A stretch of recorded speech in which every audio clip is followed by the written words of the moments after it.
Ciao, 42 Key. Today's video is kindly sponsored by Babbel, the world's #1 best-selling language learning app. Hey, 42 here. In the summer of 1994, a boy of 17 was wandering around his neighborhood on the outskirts of Detroit. His face was glued to a small electronic device in his hand, which was giving off a series of rapid beeps. If this scene played out today, nobody would look twice. Smartphone zombies took over our streets years ago. But this was the mid-90s, and while smartphones had been invented, just about, nobody actually owned one yet. So what exactly was the boy holding? And why did it have him so engrossed? Well, as it happens, it was a Geiger counter, and the reason it held the boy's rapt attention was simple. The rapid string of beeps it was emitting confirmed something that was both exciting and utterly terrifying. It meant the nuclear reactor he'd built in his mother's potting shed was working. But I'm getting ahead of myself. To understand how we got to this intriguing scene in the first place, we need to start at the beginning. All parents secretly dream of big things for their offspring, of raising a precarious and talented child with an inquiring mind and a thirst for knowledge. But sometimes we need to be careful what we wish for, because in the wrong hands, an inquiring mind can be a very dangerous thing indeed. And nobody demonstrated that point better than David Hahn, also known as the radioactive Boy Scout. Now, I'm not smart enough to build a nuclear reactor in my garden, but at least I can learn another language with Babbel.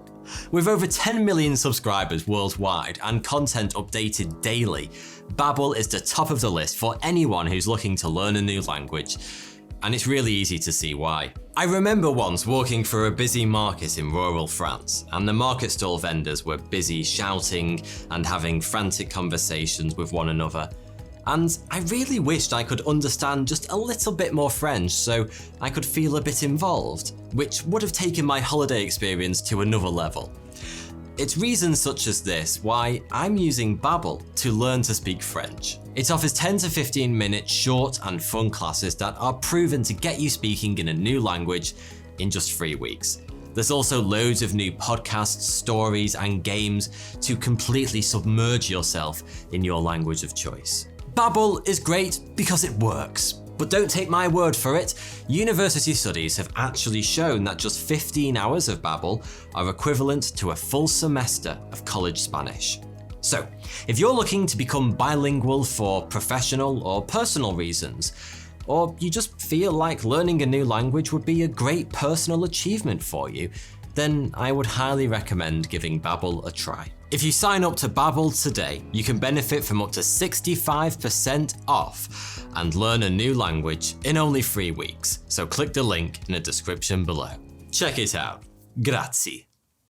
A sliding doors moment is defined as a seemingly trivial occurrence that can have a profound effect on the course of your life. A missed train that sees you meet your future wife, or a drunk conversation at a party that sparks the idea for the next billion-dollar startup. David Hahn's sliding doors moment came at the age of 10 in the form of a book, an inexpensive gift from his stepmother's father, the Golden Book of Chemistry Experiments.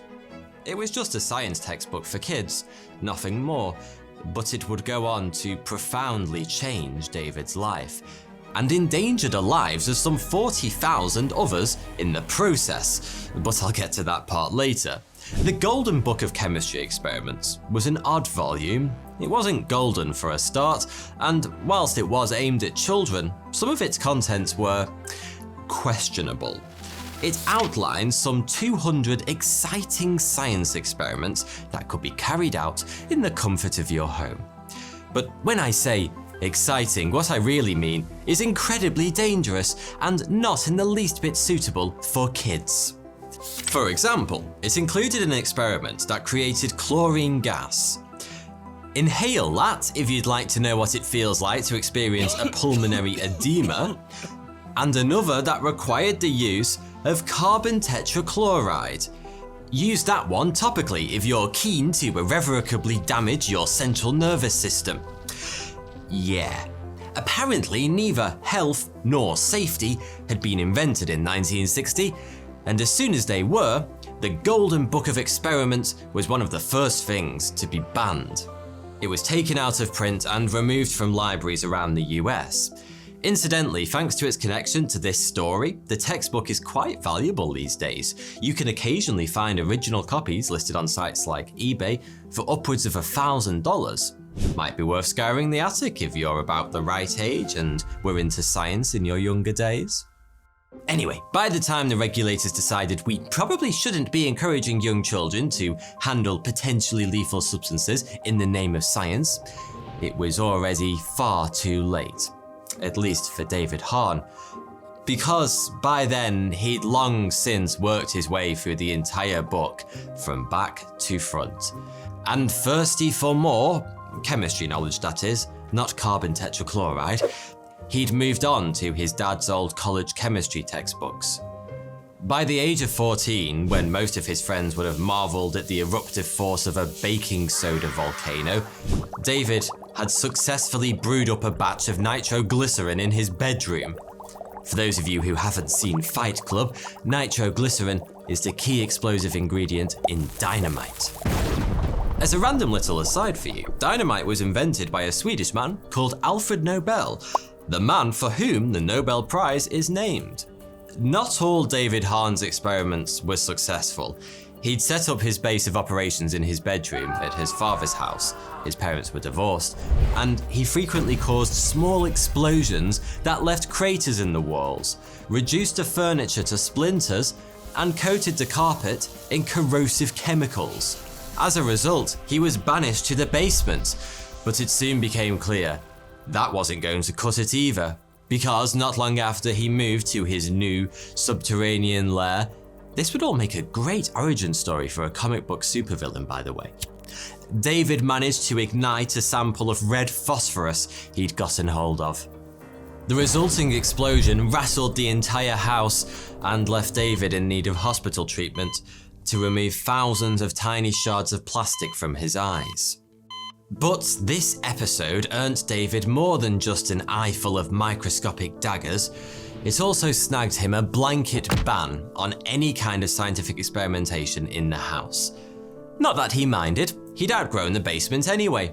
He was ready to build his first high-tech, full-scale lab in his mother's potting shed. Even budding supervillains have to start somewhere, you know. It was around this time that David's father began to get a little concerned his son might be veering off the proverbial rails. And so Mr. Hahn did what every caring, emotionally available father would have done in his shoes.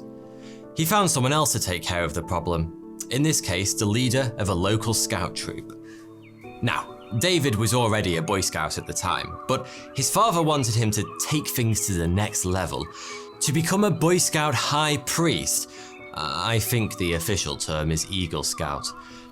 As you probably know, Boy Scouts are able to earn merit badges in various disciplines, things like camping, leatherwork, archery, and boogling. You know, toolkit of the 21st century type stuff.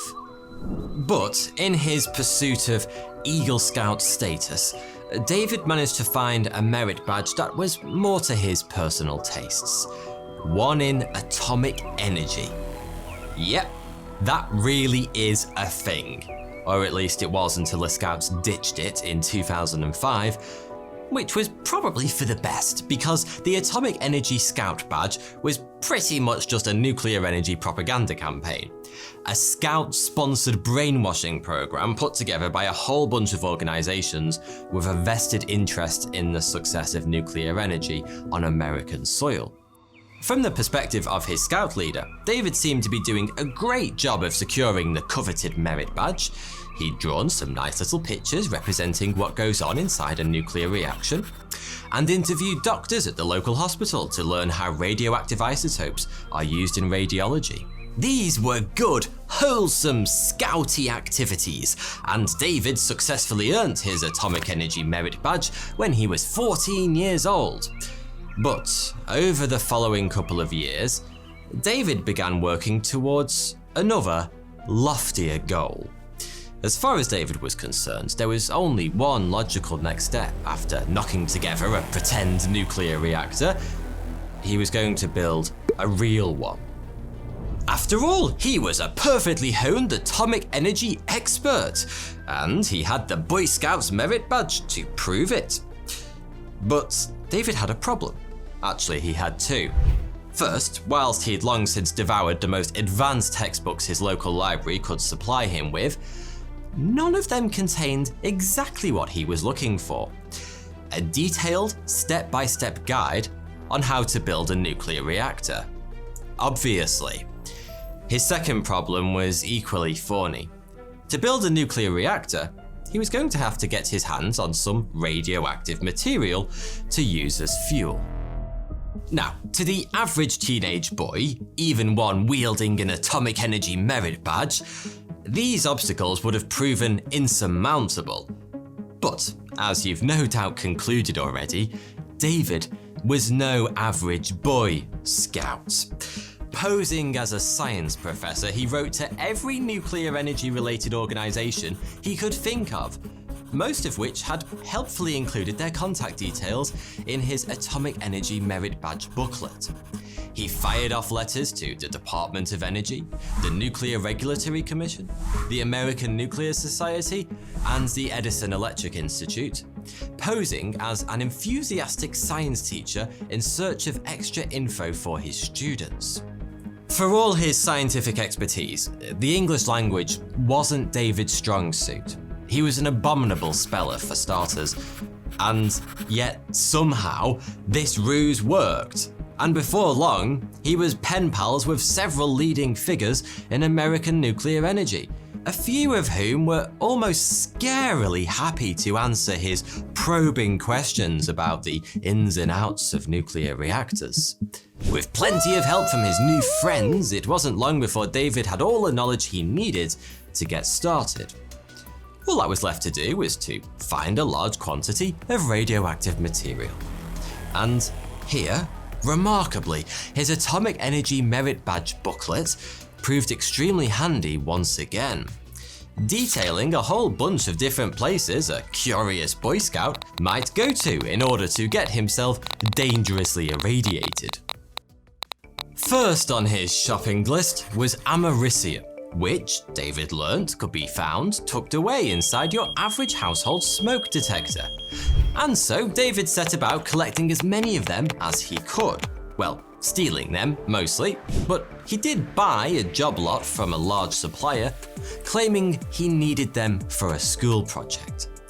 David was able to extract a tiny amount of americium from hundreds of smoke detectors, and he used it to build a homemade neutron gun, a device he could employ to create fissile material, that is, a substance capable of sustaining a nuclear fission chain reaction. In other words, by shooting his neutron gun at certain radioactive elements, he could create fuel for a nuclear reactor. There were plenty of stumbling blocks along the way. At first, he wanted to use uranium as the basis for his fuel, but he wasn't able to find any. Not that he didn't try. Old enough to drive by this point, David covered literally hundreds of miles through Michigan with a Geiger counter strapped to the dashboard of his car, hoping to stumble across a uranium ore deposit just lying by the side of the road. That might sound like a fool's errand, but uranium is actually quite a common element, around 500 times more common than gold, though it's typically found only in tiny concentrations. When cruising for uranium proved fruitless, David tried another tactic. He found an industrial supplier in what was then Czechoslovakia and just bought some. It really was that easy. But when the uranium ore turned up, David soon discovered that extracting enough purified uranium from it was beyond the abilities of his low-budget lab. In the end, he settled for using a different radioisotope as the base for his reactor fuel, a form of thorium, which his trusty Boy Scouts Atomic Energy Merit Badge pamphlet told him he would be able to find in small quantities in old gas-burning camping lanterns.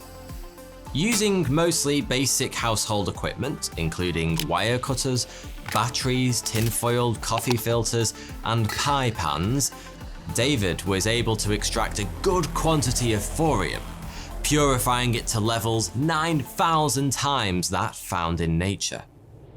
By now, he had both a functioning neutron gun and a radioisotope that, in theory, could be transformed into nuclear fuel.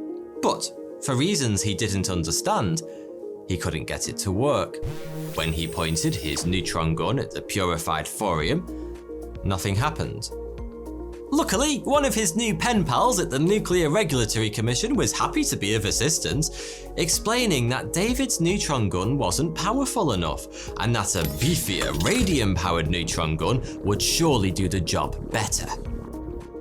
David's Atomic Energy Merit Badge booklet, which by now I think we can assume had the same health and safety advisors as the Golden Book of Chemistry experiments, helpfully informed him that radium could be found on old clock faces in the form of radium paint. You may well have heard of the so-called radium girls, factory workers who suffered from terrible radiation poisoning after years decorating clock faces with glow-in-the-dark radioactive paint. David's first thought was to tour the local junkyards in search of old clocks that might still have radium on their dials. But as he drove through town one day, he noticed his Geiger counter, never leave home without one kids, going absolutely mental as he passed an antique shop. After venturing inside, David quickly hit the jackpot. Hidden away in one of the old clocks was an entire vial of radium paint. Using more of his special brand of nuclear energy on a shoestring wizardry, David was able to purify the radium and build a more powerful neutron gun, capable of transforming his thorium into a fissionable isotope of uranium. In other words, nuclear fuel. All of which means that, at just 17 years of age, David Hahn had painstakingly gathered both the know-how and the materials to build himself a homemade nuclear reactor. Specifically, he wanted to make a breeder reactor, one that generates more fissile material than it consumes, and is therefore capable of extracting far more energy from a given fuel source than a regular reactor. Because if you're going to build a nuclear reactor in the garden shed, you might as well do it properly. David repurposed a material from his neutron gun for the core of his reactor, which he surrounded with foil-wrapped cubes of thorium and uranium powder. He monitored the homemade reactor over the next few days, noting that it was quickly becoming more and more radioactive. I should point out here that David didn't actually manage to build a genuine functioning nuclear breeder reactor, but it's thought he probably did build a functioning subcritical reactor, one where there isn't a critical mass of fuel to sustain a nuclear chain reaction, but where some level of fission does take place. In David's case, we're talking about minuscule amounts of thorium fissioned, but still, it was a pretty incredible feat. It's about this time in our story where I circle back to the scene I mentioned at the start of the video. A skinny kid walking around his neighborhood, his face glued to a frantically chirping Geiger counter. It seems David was beginning to realize his experiment might actually be a little bit on the dangerous side, especially since he was picking up significant levels of radiation hundreds of meters away from his potting shed lab. If you've seen the HBO drama Chernobyl, you'll know real nuclear reactors use control rods, essentially big sticks made of a substance that absorbs neutrons, which are there to help slow down or stop the reactions taking place within the reactor. David attempted to create mini control rods out of cobalt's drill bits, which he jammed into his jerry-rigged reactor, but they did nothing to calm the incessant beeps of his Geiger counter. Now, as you've probably gathered, David Hahn was not a man who was overly preoccupied with safety. I mean, his favourite hobby involved handling some of the deadliest substances in existence without any kind of safety equipment whatsoever. But as the levels of radiation continued to climb, even he realised things were getting out of control. It was time to shut down the operation before he irradiated the entire neighbourhood. David dismantled his reactor and packed most of the gear into the boot of his car, intending to drive it out into the wilderness and bury it somewhere in the middle of the night.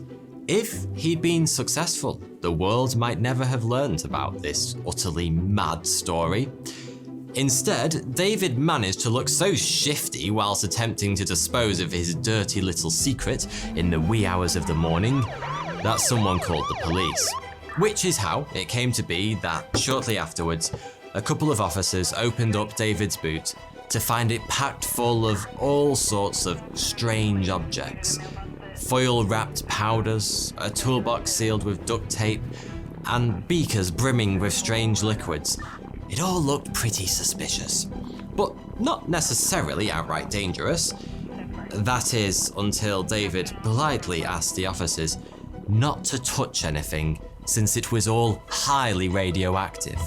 The fallout from all of this was that David's lab was eventually discovered. When officials from the Environmental Protection Agency descended on the shed in huge protective suits, they measured radiation levels 1,000 times higher than normal. And that's despite the fact David had removed most of the more dangerous paraphernalia prior to their visit.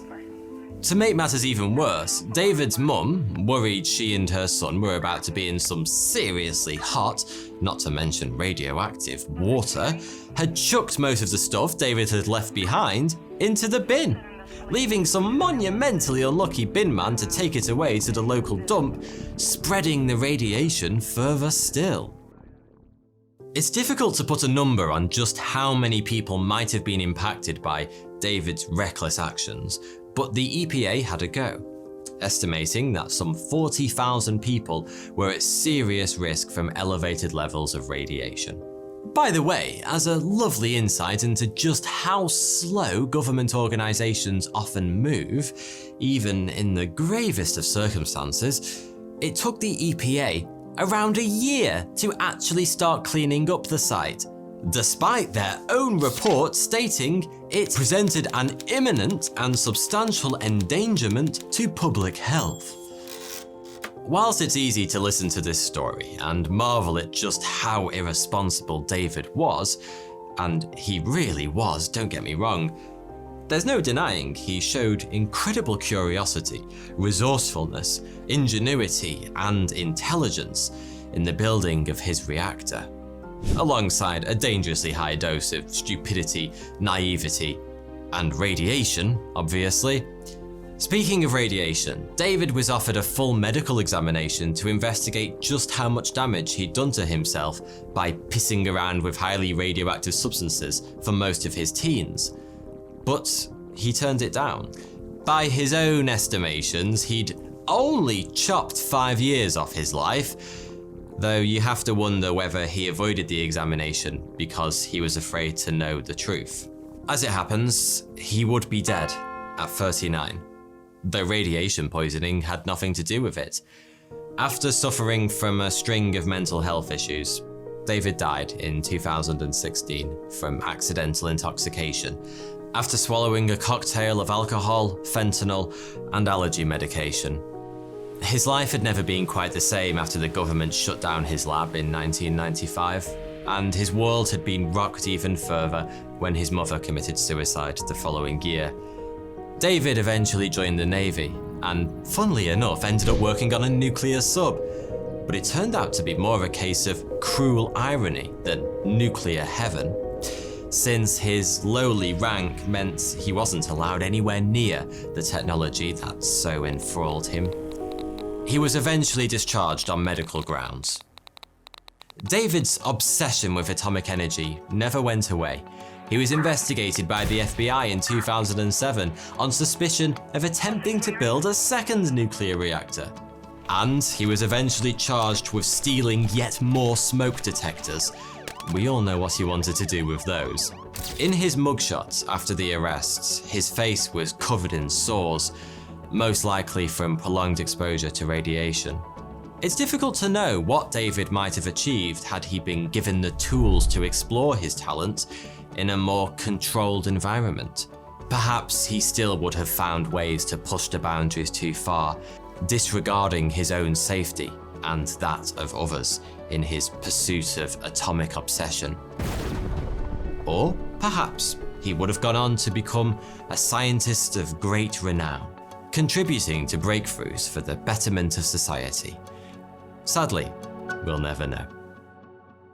Thanks for watching.